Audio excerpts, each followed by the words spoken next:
Maintenant, nous sommes familiers avec le calendrier prophétique de Daniel. Ubu tumaze kumenyera ibijyanye na irangengabihe y'ubuhanuzi by'umwaka 70 bya Daniel. Donc, tu sais que ce ne sont pas des semaines de 7 jours. Umaze kumenya ko atari ibyumweru by'iminsi 7 gusa. Mais ce sont des septaines d'années. Ahubwo ni ibyumweru by'imyaka 7. Donc, une semaine égale 7 ans. Nuba ngo icyumweru kimwe gihwanye n'imyaka 7. Et nous savons que cette semaine a été donnée à Israël. Kandi tuzi ko biriya byumweru byahawe ubwoko bwa Isirayeli. Donc c'est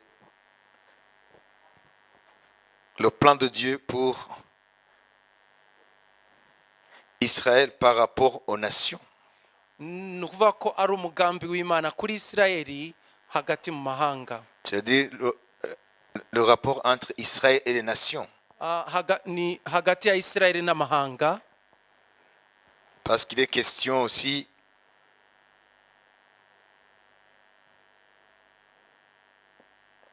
du peuple qui a détruit Jérusalem et le temple. Kuko haravugwamo nanone ubwoko bwasenye Yerusalemu n'ingoro. Les questions de la puissance qui autorisera la reconstruction du temple et de Jérusalem. Hakavugwamo ubutware cyangwa umutware azatuma hubakwa ingoro no kongera kubaka Yerusalemu. Ça veut dire les 70 semaines Nuvango bira byumweru 70 ont été données à Israël. Byahawe byategekewe Isirayeli. Mais ça ne parle pas que d'Israël, c'est Israël par rapport aux nations. Ariko ntabwo bivuga Isirayeli gusa, ahubwo biravuga Isirayeli uyirebeye mu mahanga. Parce qu'au verset 24 du chapitre 9, il est dit 70 semaines ont été fixées sur ton peuple, ça veut dire Israël, et sur ta ville sainte, ça veut dire Jérusalem, pour faire cesser les transgressions et mettre fin au péché, pour expier l'iniquité et amener la justice éternelle, pour sceller la vision et le prophète, et pour oindre le saint des saints. Donc ça veut dire le temple. Ibyumweru 70 bitegekewe ubwoko bwawe n'umurwa wera kugira ngo ibicumuro bicibwe n'ibyaha bishire no gukiranirwa gutangirwe impongano hazi gukiranuka kw'iteka ibyerekanywe n'ibyahanuwe bifatanishwe ikimenyetso ahera cyane hasigwa amavuta. Amen. Amen. Voilà, donc l'ange dit à Daniel, Marayika rero abwira Danieli, 70 semaines ont été fixées sur ton peuple. ibyumweru 70 byategekewe byashiriweho ubwoko bwawe. Ça veut dire que ce sont des prophéties sur Israël. Nuvango n'ubuhanuzi bwerekeranye na Isirayeli. Sur ta ville, ça veut dire Jérusalem. Ku murwa wawe nuvango Yerusalemu. Et les différentes prophéties qui se réaliseront par rapport à Israël, par rapport au temple, par rapport au peuple. Ndetse n'ubundi buhanuzi buzasora ku byerekeranye na Isirayeli, ku ngoro no ku bwoko bwa Isirayeli. Par exemple, nous savons que celui qui a donné l'ordre de rebâtir la ville de Jérusalem, c'est Artaxerxès, le roi de Perse. Nk'urugero watanze itegeko ryo kongera kubaka Yerusalemu ni umwami Artazerusi wa mbere. Parce qu'au verset 25, il est dit, sachez-le donc et comprends. Depuis le moment où la parole a annoncé que Jérusalem sera rebâtie, nuko ubimenye ubyitegereze yuko uhereye igihe bazategekera kubaka Yerusalemu bayisana. Amen. Voilà, ça veut dire que c'est le roi Artaxerxès Ier qui a donné l'ordre de rebâtir Jérusalem. Nuvango n'uyu mwami Artazerusi wa mbere watanze itegeko ryo kongera kubaka Yerusalemu. Mais il n'était pas juif. Ariko we ntabwo yari umuyahudi. Donc il était le roi de Perse. Yari umwami w'Uperesi. Donc les 70 semaines, Rero ibi byumweru 70 Jérusalem est sous l'autorité des nations. Yerusalemu iri munsi y'ubutware bw'amahanga. Vous comprenez? Muri kubyumva? Voilà pourquoi c'est la prophétie d'Israël par rapport aux nations. Niyo mpamvu ari ubuhanuzi bwerekeranye na Isirayeli ariko ushingiye ku mahanga. Parce qu'Israël est au sein des nations. Kuko Isirayeli iri hagati mu mahanga. Vous comprenez? muri kubyumva? Donc il faut comprendre ces 70 semaines prophétiquement dans leur contexte.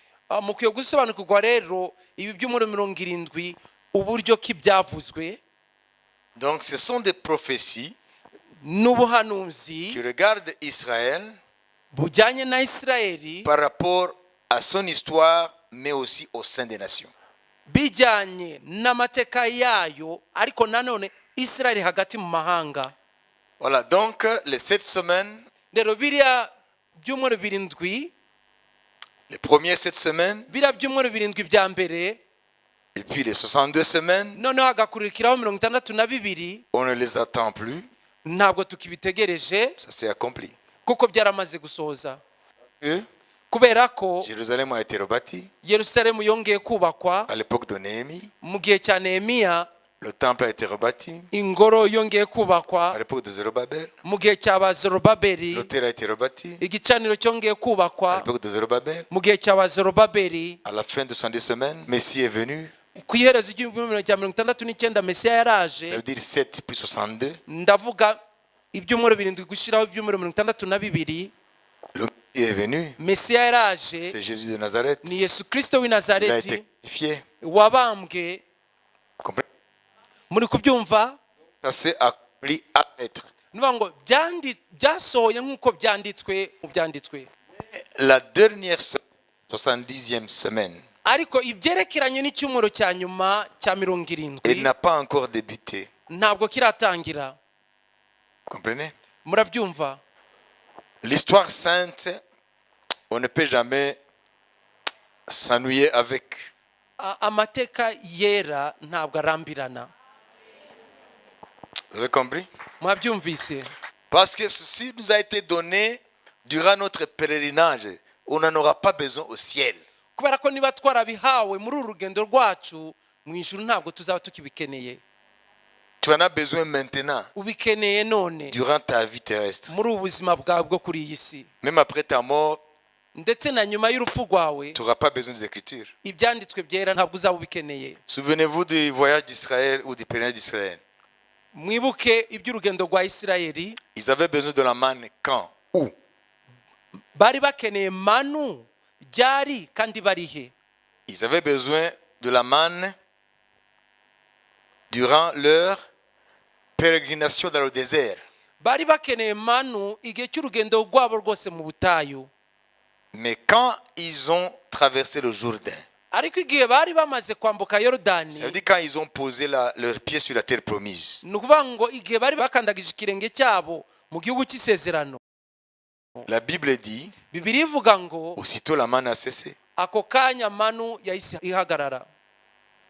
Ils ont commencé à manger les produits de la terre promise. Ubwo batangiye kurya ibiryo byo mu gihugu Ça veut cy'isezerano. dire les récoltes de la terre promise. Batangiye kurya ibimera byo mu gihugu cy'isezerano. La manne s'est arrêtée automatiquement. Ako kanya manu yahise ihagarara. Pourquoi? Kubera iki? Parce que le voyage est fini. Kubera ko urugendo rwari rwarangiye.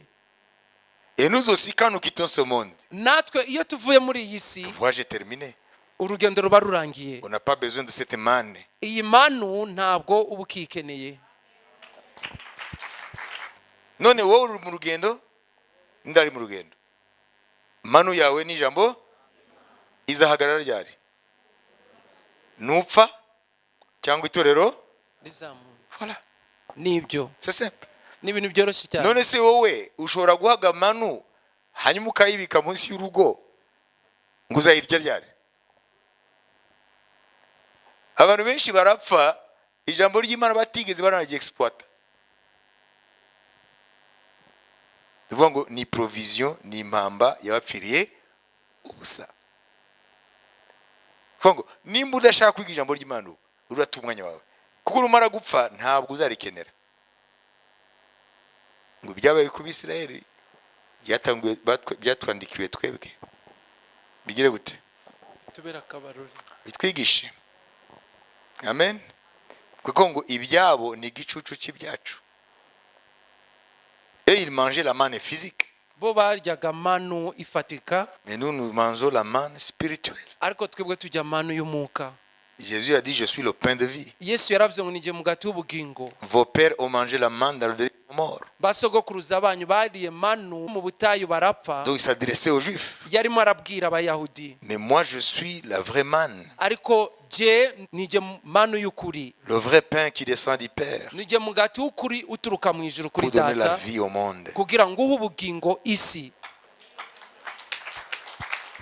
Donc il parlait de la parole vivante. Rero yavugaga ijambo rizima ry'ubugingo, Ça veut dire c'était parole de Dieu. nuba ngo ni ijambo ry'Imana. Donc Christ est l'incarnation. Jésus est la parole de Dieu incarnée. Yesu niwe ijambo ry'Imana ryambaye umubiri. Vous comprenez? Murabyumva? Et il a dit, mes paroles sont esprit et vie. Kandi aravuga ngo amagambo yanjye ni umwuka kandi n'ubugingo.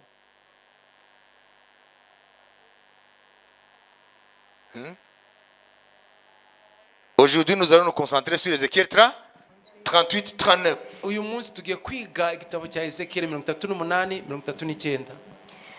ijambo ry'uwiteka ryanjeho riti mwana w'umuntu erekeza amaso yawe kuri Gogi wo mu gihugu cya Magogi. Voilà, donc Gog, c'est le nom du chef d'une région qui s'appelle Magog. Gog ni izina Kugira ngo mubyumve ndagenda buhoro buhoro. w'agace cyangwa akarere kitwa Magog. Ça veut dire, à l'époque du prophète Ézéchiel, Nuba ngo mu gihe cy'umuhanuzi Ezekiyeli, ces contrées portaient ces noms. turiya duce twari dufite amazina aya dusoma hano. Alors nous allons voir aujourd'hui les noms de ces lieux. Uyu munsi rero turashaka turebe amazina y'utwo duce ni ayahe. Pourquoi est-ce que c'est intéressant le chapitre 38-39 d'Ézéchiel? Kubera iki iki gice cya Ezekiel 38:39 ari igice gitukwiye kwitaho kumenya? C'est parce que c'est là où Dieu révèle comment l'histoire des nations va finir. Kuko ni kubera ko niho Imana ishura imenyekanisha ukuntu amateka y'amahanga azarangira. Est-ce que tu n'es pas curieux de savoir comment Dieu a prévu pour que les nations finissent? Ndabaza nta matsiko ufite yo kumenya ni gute Imana yateganije amahanga azarangiza ibyayo? Qui vit au sein des nations? Ninde ari mu mahanga muri mwe? Bien sûr, Birumvikana, tu n'es pas un esprit. ntabwo uri umwuka. Hein? Tu as un corps. Ufite umubiri. Alors, puisque tu as un corps, Kubera ufite umubiri rero, tu es localisable dans le temps et dans l'espace. umuntu ashobora kumenya ko utuye hano no mu gihe runaka ko wari utuye hano. Est-ce que tu comprends? Urabyumva? C'est pourquoi tu dois savoir ça.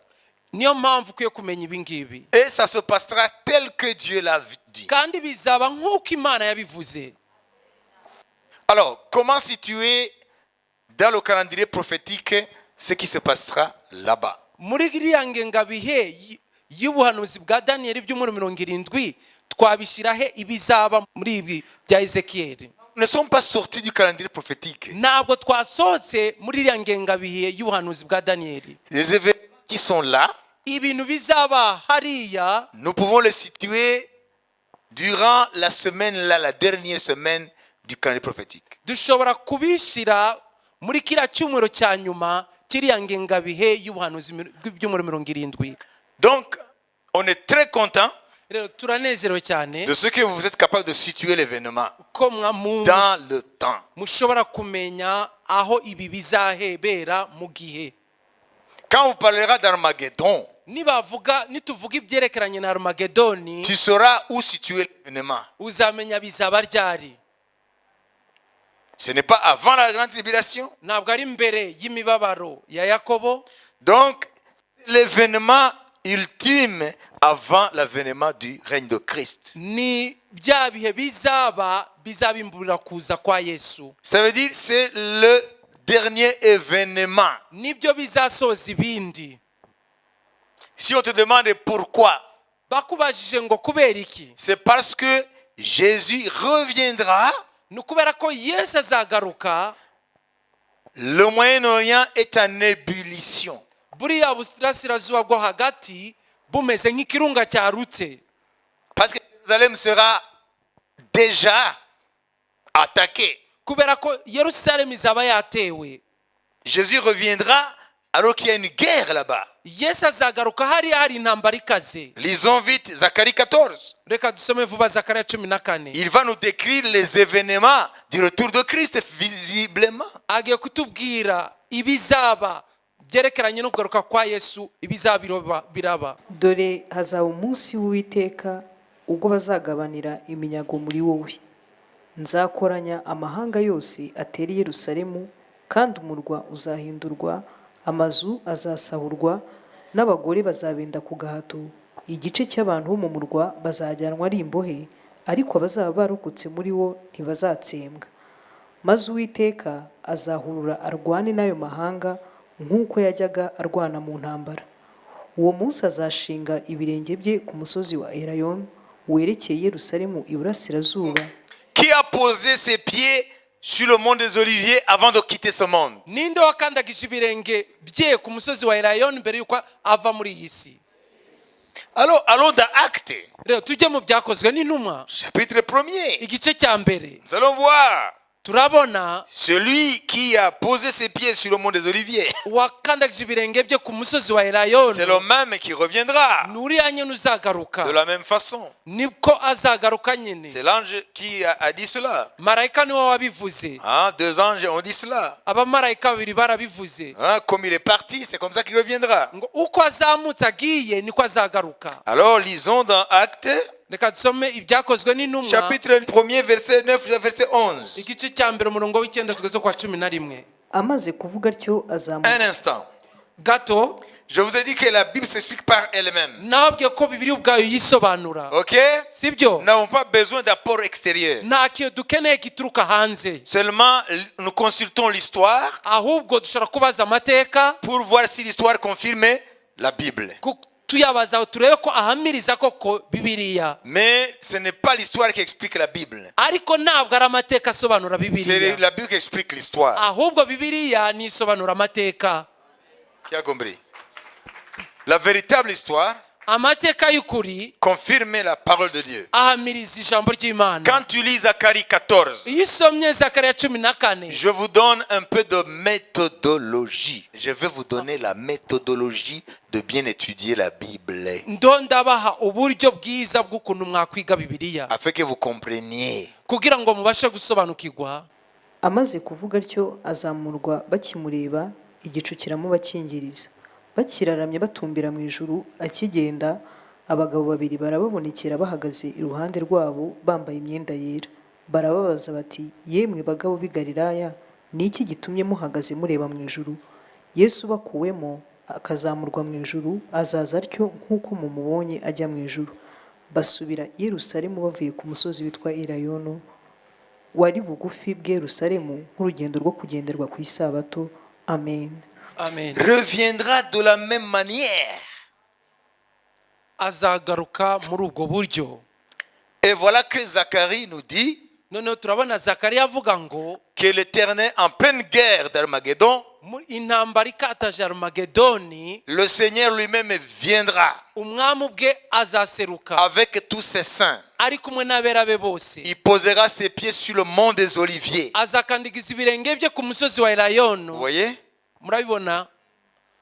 Ça veut dire que les 2 anges Nuvuga ngo bari abamarayika babiri ne faisaient que accentuer, confirmer Zacharie 14. icyo barimo barakora kwari ugushimangira no guhamiriza ibyavuzwe muri Zakariya 14. Alors, quelque chose de très important. Ikintu cy'ingenzi, Si les anges eux-mêmes niba abamarayika ubwabo se plient à l'autorité de la Bible, bo baca bugufi imbere y'ubutware bwa Bibiliya, qui sommes-nous pour être des chrétiens sans la parole de Dieu? twe twitwa abakristo tudafite ijambo ry'Imana turi bantu ki? Ese murabyumva? Bari abamarayika babiri, bari ni abamarayika babiri, bariho baravuga exactement ibyo Zakariya yavuze ibinyenjana 6 mbere. Wabyumvise? Amen. Amen. Ninde wabanje kubivuga? Ni Zakariya. None abamarayika barabisubiyemo. Ça veut dire que les anges se plient devant l'autorité de la Bible. Nuvuga ngo abamarayika nabo ijambo ry'Imana riri muri Bibiliya nabo bararyumvira. Ils ne peuvent pas dire autre chose que la Bible. Ntabwo bashobora kunyuranya n'ikintu cyari cyo cyose cyanditse muri Bibiliya. Ils connaissent la volonté de Dieu bazi ugushaka kw'Imana qui s'incarne dans la parole de Dieu. ariko gukubiye muri Bibiliya. Et toi, homme, Wowe mwana w'umuntu tu veux être un chrétien sans connaître la Bible. ushaka kuba umukristo utazi Bibiliya, Tu veux être un ministère sans connaître la Bible. ushaka kuba umukozi w'Imana utazi Ça Bibiliya, ne peut pas marcher. ntabwo bishobora kugenda. Parce que les anges eux-mêmes se plient à l'autorité de la Kuko Bible. n'abamarayika ubwabo ijambo ry'Imana bararyumvira. Parce que les anges dans Acte 1, Kuko abamarayika byakozwe igice cya mbere ils ne font que répéter Zacharie 14. icyo bakoze nuko basubiyemo ibyavuzwe muri Zakariya 14. Vous comprenez? Murabyumva? Alors que le texte date d'au moins 6 siècles avant Jésus. Kandi amagambo nayo mu binyenjana bya bitandatu mbere ya Yesu Kristo. Donc Jésus reviendra Yesu arazagaruka visiblement mu buryo bugaragarira buri wese avec tous les saints ari kumwe n'abera be bose précédemment enlevés, bari barajyanywe 7 ans en avance. imyaka 7 imbere. Ils reviennent après 7 ans, Aza bazagaruka hashize imyaka 7 plus un mois, uregere ushizeho ukwezi plus un mois et demi. ugashiraho ukwezi n'igice. Jésus sera ici. Yesu azaba ageze hano mu isi, Il va poser ses pieds sur le mont des Oliviers, azakandagiza ibirenge bye ku musozi wa à Elayono, l'endroit même où il les avait posés avant son ascension. hariya nyene yabikandagije imbere yuko azamuka asubira mu ijuru. Donc ça sera en pleine guerre d'Armageddon. Dore intambara izaba ikomeye ya Magedoni icyo gihe. Pourquoi est-ce qu'on l'appelle la guerre d'Armageddon? Ni kubera iki bayita intambara ya Magedoni? À cause de l'Apocalypse 16. Ni kubera ibyahishuye 16. Lisons le verset 12 au verset 16. Reka dusome umurongo wa 12 kugeza kwa 16. marayika wa gatandatu asuka urwabya rwe mu ruzi runini Ufurati, amazi yarwo akamera kugira ngo inzira y'abami baturuka iburasirazuba yitegurwe. Jusque là, avant qu'on continue, étape par étape, Kugeza aho mbere yuko dukomeza tugende intambwe ku yindi, nous avons vu qu'il y a des anges qui sont liés à l'Euphrate. twabonye ko hari abamarayika bazirikiye ku ruzi rwa Efurate. Ok? Siko biri? Pourquoi? Kubwiye mpamvu Pour empêcher à ce que le fleuve Euphrate, pour des raisons d'irrigation, ne soit pas dévié ou même asséché kugira ngo avant le temps. babuze ruriya ruzi rwa Efurate kubw'impamvu yo kuhira imirima rutakama igihe kitaragera. Parce que Euphrate, c'est un fleuve millénaire, multimillénaire. Kuko ruriya ruzi rwa Efurate ni uruzi rwo mu binyagihumbi n'urwa kera Il cyane, n'a pas changé de nom. ntabwo rwigeze ruhindura izina. Fait partie des 4 fleuves qui sortaient du jardin d'Éden. Ruri mu nzuzi enye zaturuka zari zifite isoko mu busitani bwa Edeni. Donc, l'Euphrate. Uruzi rwa Efurate L'Euphrate date de longtemps. ni urwa kera, ni uruzi rwa kera. Tu vas trouver Euphrate dans Genèse. Mu itangiriro urahasanga urwo ruzi rwa Efurate. Il y avait 4. Hari enye, inzuzi Un enye. fleuve sortait du jardin Uruzi rwasohokaga mu busitani bwa et se Edeni, divisait en 4 branches. none rukicamo amashami ane. L'un s'appelait Pichon, rumwe ishami rimwe ryitwaga Pishon, Edekel, urundi Aidekel, l'autre Euphrate. urundi rwitwaga Et Efurate. l'autre aussi le 4e. Urwa kane nago, Alors, ces 4 fleuves, izo nzuzi enye rero il n'en reste que 2. izisigaye ni ebyiri gusa. Les gens pensent que à cause du déluge, Abantu baratekereza kubera wa mwuzure les 2 autres ont disparu dans le déluge. ziriya nzuzi ebyiri zimwe muri izi enye zatakariye muri uriya mwuzure. Et ceux qui restent, le Tigre et l'Euphrate. Izisigaye ni Efurate n'ugwitwa Tigre. Lorsque tu remontes le fleuve Iyo urazamuka muri urwo ruzi jusqu'à la source, kugeza ku isoko, c'est aujourd'hui en Turquie. uyu munsi ni mu gihugu cya Turikiya. C'est là où prennent, entre la Turquie et l'Irak, Ni mu gace kari hagati ya Turikiya na Iraki, au nord de l'ancienne Mésopotamie. mu majyaruguru ya Mesopotamiya mu gihe cya kera. Alors, tout au long de l'histoire de ce fleuve, Mu gihe rero cy'amateka urwo ruzi ce sont eux qui rendaient la plaine de la Mésopotamie très verdoyante. nigo guhiraga ikibaya cya Mesopotamiya kikaguma gitoshe. Même aujourd'hui, Ndetse n'uyu munsi c'est un fleuve vital pour les pays qui sont riverains, comme l'Irak. ni uruzi rw'ingenzi cyane ku bihugu biruturiye nk'igihugu cya Iraki. Vous comprenez? Mwabyumvise? Alors, ce fleuve-là, Rero urwo ruzi Dieu a préservé son nom Imana yarinze izina pour ryago que nous sachions que c'est ce fleuve. kugira ngo tumenye urwo ruzi. Alors, mystérieusement, Rero mu buryo bw'igitangaza, même si tu vas là-bas, tu ne peux pas le voir. nubwo wajyayo ntiwarubona. Il y a 4 anges qui sont là. Hari abamarayika 4 bari kuri urwo ruzi. 9. 9, verset 13, dore ko murongo 13 15. tuzi kwa 15. marayika wa gatandatu avuza impanda, numva ijwi riva ku mahembe ane y'igicaniro cy'izahabu kiri imbere y'Imana, ribwira marayika wa gatandatu ufite impanda riti, bohora abamarayika 4 baboheye ku ruzi runini Ufurate. Ils sont là depuis quand? Baraho hashize igihe kingana gute? Kuva ryari? Nous ne savons pas. Ntituzi ni ryari. Mais ce fleuve multimillénaire, Ariko urwo ruzi n'ugw'ibinyegumbi n'ugwakera cyane, s'il est toujours là, niba rugihari, malgré la destruction de l'homme, hamwe n'ubwo umuntu yatsembwe, malgré la destruction de l'homme qui détruit la nature, n'ubwo umuntu akomeza kwangiza ibidukikije, mais ce fleuve est protégé. ariko urwo ruzi rurarinzwe. Dans l'histoire, Mu mateka, ce fleuve Euphrate, urwo ruzi rwa qui Efurate traverse beaucoup de pays, rwambukiranya ibihugu byinshi, était considéré comme la frontière naturelle entre l'Ouest et l'Orient. rwari rufashwe nk'urugabano hagati y'iburasirazuba Du n'iburengerazuba monde, quoi. y'isi. Vous comprenez? Murabyumva? Ça veut dire aujourd'hui, il y a 4 anges là. Nuvuga ngo uyu munsi hari abamarayika 4 bari hariya. Est-ce que la Bible ment? Bibiliya irabeshya se? Ils sont là Barahari depuis que ce fleuve existe kuva urwo ruzi ruhari, pour protéger ce fleuve. kugira ngo barurinde, Parce que ce fleuve jouera un rôle crucial. kuko hari umurimo w'ingenzi urwo ruzi ruzakora. Ces anges, on va les délier Abo bamarayika bazababohora pour que Apocalypse 16 entre en action. kugira ngo ibyahishuwe 16 bisohore. Comprenez? Murabyumva? Comprenez? Mwabyumvise? Alors, continue maintenant. Komeza. Nuko mbona mu kanwa ka cya kiyoka no mu kanwa ka ya nyamaswa no mu kanwa ka wa muhanuzi La w'ibinyoma Trinité, ça, satanique. Ubutatu bwa Satani havamo imyuka 3 mibi isa n'ibikeri, kuko ariyo myuka y'abadayimoni ikora ibitangaza igasanga abami bo mu isi yose ngo ibahuririze kujya mu ntambara yo ku munsi ukomeye w'Imana ishobora byose.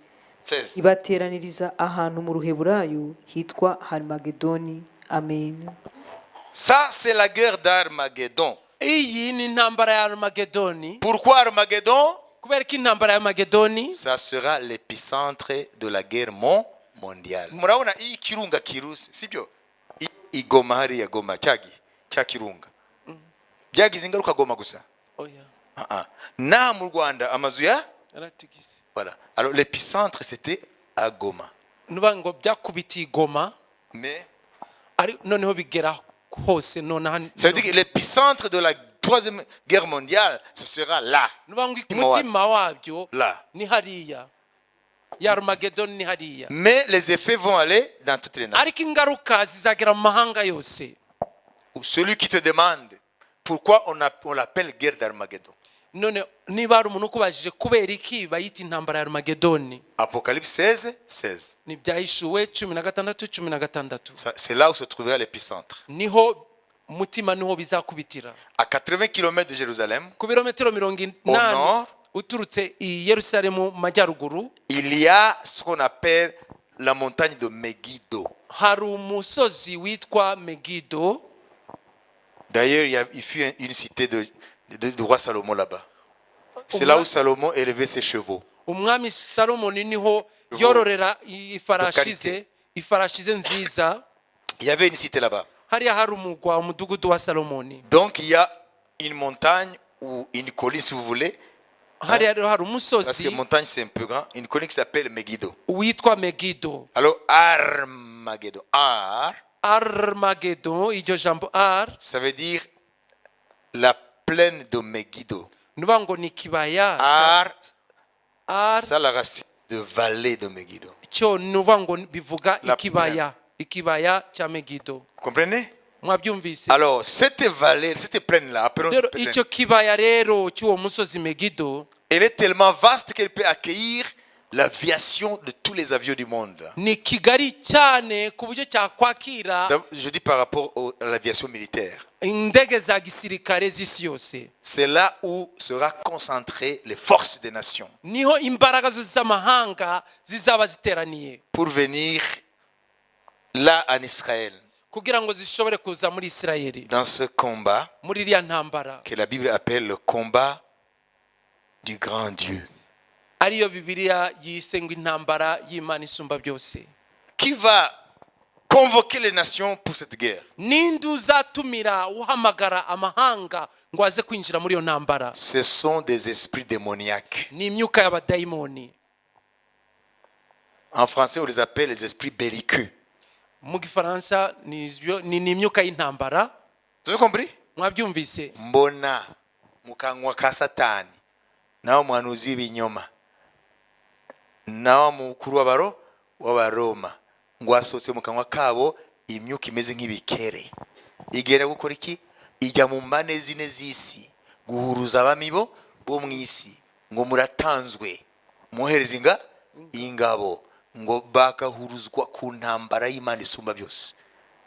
Ça veut dire que ce sont des choses spirituelles qui vont se matérialiser dans cette guerre. Nuba ngo ni ibintu by'umwuka ariko bizafata ishusho muri iriya ntambara. Pourquoi c'est la guerre de l'Éternel? Kubera ko ari intambara y'Uwiteka Ou le combat de l'Éternel? cyangwa intambara y'Uwiteka. C'est parce que Dieu, en fin de compte, il prendra part. Nuba ngo amaherezo Imana izayinjiramo. Parce que Dieu sera partie prenante de ce combat. Kubera ko Imana nayo ubwayo izaba irarwana muri iyo ntambara. C'est pourquoi on l'appelle le combat du grand Dieu. Niyo mpamvu bayise intambara y'Imana isumba byose. En réalité, Mu by'ukuri sur le plan physique, mu bigaragara ce sera des armées humaines qui se combattent.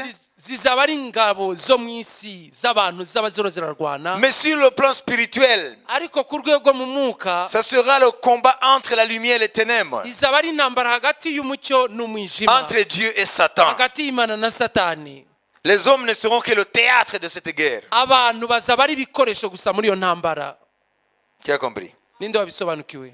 Levons le voile avec la Bible au verset 14. Reka tuvane igitwikirizo na Bibiliya Nous allons voir la nature de cette guerre. turebe ubwoko bw'iyo ntambara.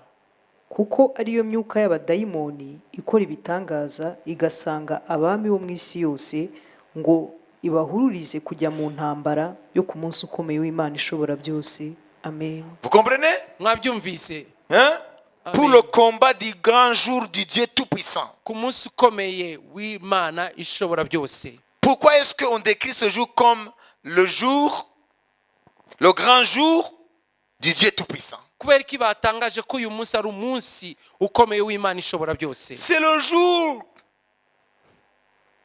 que tous les prophètes de Dieu ont annoncé. Ni umunsi abahanuzi bose b'Imana bahanuye. Le jour de l'Éternel. Ni umunsi w'Uwiteka. Le jour terrible Umunsi uteye ubwoba. qui sera ténèbres et nos lumières. Uzaba ari umwijima ntabwo uzaba ari umucyo. Ntabwo murasoma mu isano rya kera Amen. ngo umunsi w'Uwiteka no mu mandirimbo yanyu mufite nibyo sibyo. Nibyo. Sophonie Sofoniya, chapitre 1er igitabo cya Sofoniya igice cya mbere 14 umurongo wa 14 jusqu'au verset 17. ugeze ku wa 17. Vous allez me dire comment jugez-vous cette prophétie? Ubuhanuzi Cette murabufata prophétie gute? de Sophonie. Ubuhanuzi bwa Sofoniya murabufata gute? Umunsi ukomeye w'Uwiteka uri bugufi, ndetse umuhindo wawo ugeze hafi kandi urihuta, intwari irataka inyiririwe. Uwo munsi ni umunsi w'uburakari, ni umunsi w'amakuba n'umubabaro, ni umunsi wo kurimbura no kwangiza, ni umunsi urimo umwijima n'ibihu, ni umunsi w'ibicu n'umwijima w'icuraburindi, ni umunsi wo kuvuza impanda n'induru bivugira imidugudu y'ibihome n'iminara miremire. Nzihebesha abantu bagende nk'impumyi nk'uko bacumuye ku Uwiteka, kandi amaraso yabo azaseswa nk'umukungugu n'imibiri yabo itabwe nk'amayezi. Amen. Comment est-ce que vous jugez cette prophétie? Ubu buhanuzi muvugaho iki? C'est quel jour ça? Uwo ni uwo munsi. ni umunsi w'ijwi ry'umugeni. oya Non, oya ça s'appelle le jour de l'Éternel. witwa umunsi w'uwiteka. Comprenez? Mwabyumvise? C'est pourquoi Apocalypse 16, Niyo mpamvu ibyahishuwe 16 la 14, n'est-ce pas? kuri uriya murongo wa 14 On l'appelle le bawise grand jour du Dieu tout-puissant. umunsi ukomeye w'Imana ishobora byose. Pourquoi? Kubera iki? Parce que c'est un jour où Dieu va entrer dans l'histoire humaine visiblement. Kubera ko ni umunsi Imana izinjira mu buzima cyangwa mu mateka y'abantu mu buryo bugaragara. Nous savons que Jésus, c'est Dieu incarné. Turabizi ko Yesu ari Imana yambaye umubiri. Sa première venue n'a pas fait de fracas. Kuza kwe kwa mbere ntago kwasakuje cyane. Vous comprenez? Murabyumva? Hein? Il est venu, il a laissé son message, il a fait son œuvre. Yaraje asiga ubutumwa bwiza, Il a accompli son œuvre akora umurimo we de rédemption. wo gucungura. Mais Ariko sa seconde venue visible, kuza kwe kwa kabiri kugaragara ça sera un jour terrible. uzaba ari umunsi uteye ubwoba. Vous savez, Dieu va entrer dans les affaires du monde visiblement, Nuba ngo Imana izinjira mu dans la buzima bw'isi, gouvernance du monde. mu buyobozi bw'iyi si mu buryo bugaragara noneho. Vous comprenez? Mwabyumvise? Par exemple, les guerres d'Israël, Nk'urugero intambara za Isirayeli, Dieu intervenait surnaturellement. Imana ntabwo bayibonaga ariko yarazagamo. Comprenez? Murabyumva? Par exemple, la guerre 48-49, 48-49 qu'on appelle la guerre d'indépendance d'Israël. bayita intambara y'ubwigenge ya Isirayeli.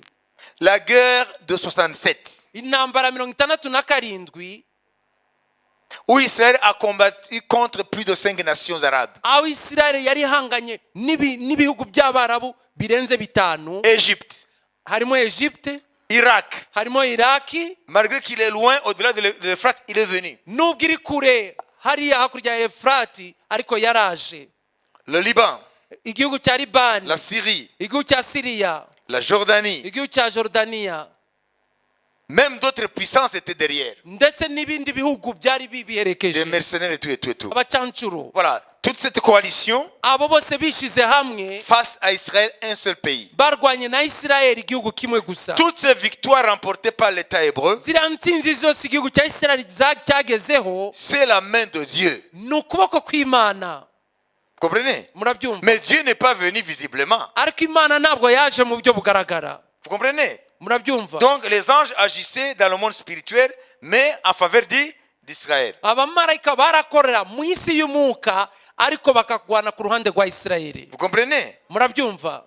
Jéricho, Yeriko, pour prendre Jéricho, kugira ngo bigarurire Yeriko qui avait des vaillants combattants. bari bafite ingabo z'intwari. Mais c'est Dieu qui est intervenu. Ni Imana yahaserutse. Mais la différence de toutes les interventions de Dieu dans l'histoire d'Israël, Ariko itandukaniro n'ahantu hose Imana yaserutse mu ntambara za Isirayeli, avec cette intervention pour mettre fin à la guerre d'Armageddon, no guseruka kwayo ngo ize gushyiraho iherezo kuri iyi ntambara ya Armagedoni, ici Dieu va apparaître physiquement, visiblement. hano rero Imana ho izaseruka mu buryo bugaragara.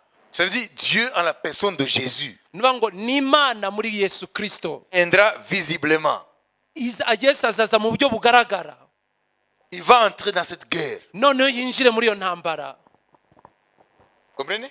Murabyumva? C'est pourquoi c'est une bataille inédite.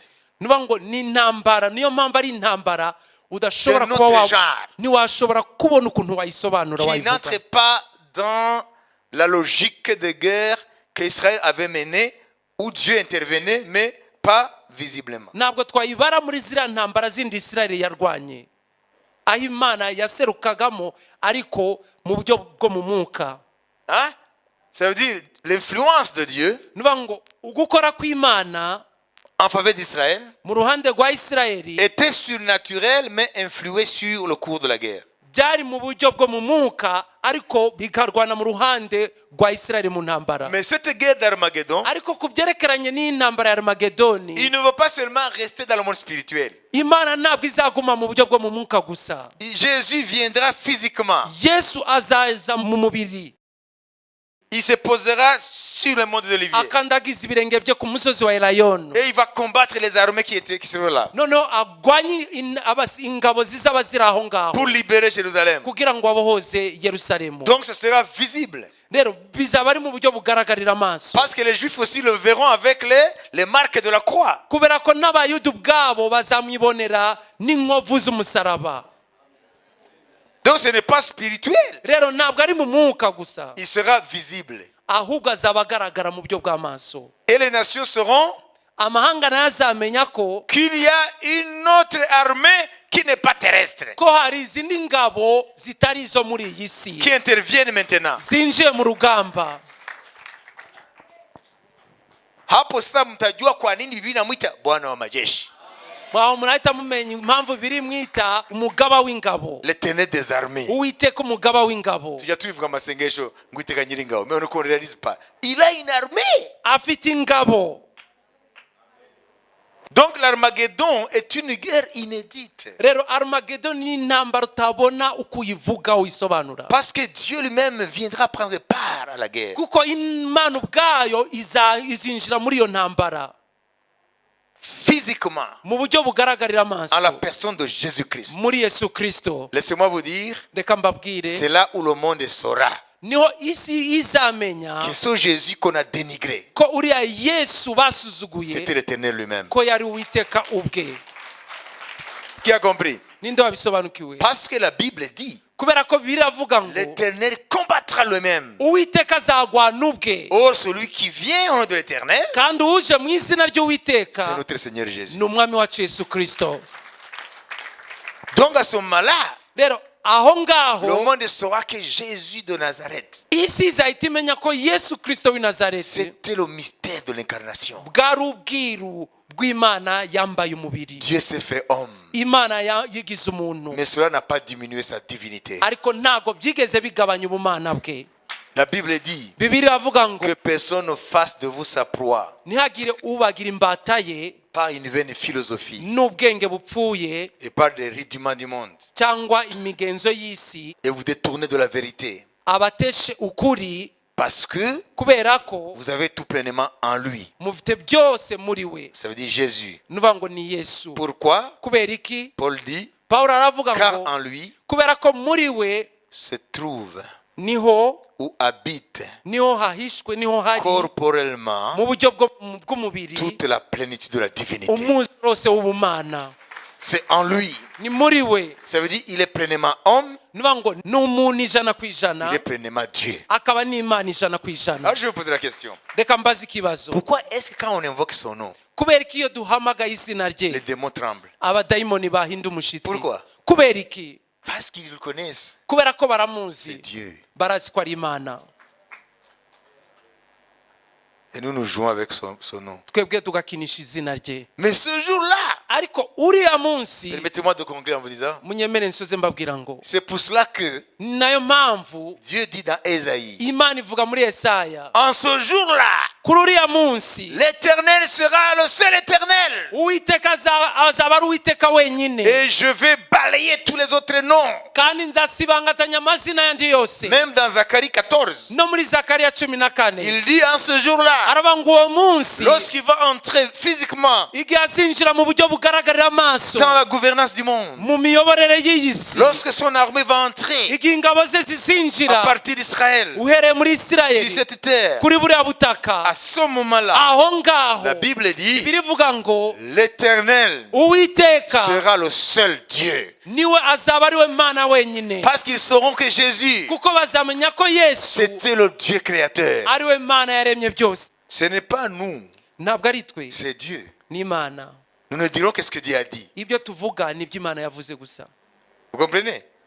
On va ouvrir la Bible tuzabumbura Bibiliya, et on va leur dire, vous connaissez Ézéchiel? tubabwira tuti muzi Ezekiyeli, Interrogez l'histoire. baza amateka Il a vécu quand? yabayeho Et ryari, ils vont le chercher. bazabishakisha Telle période.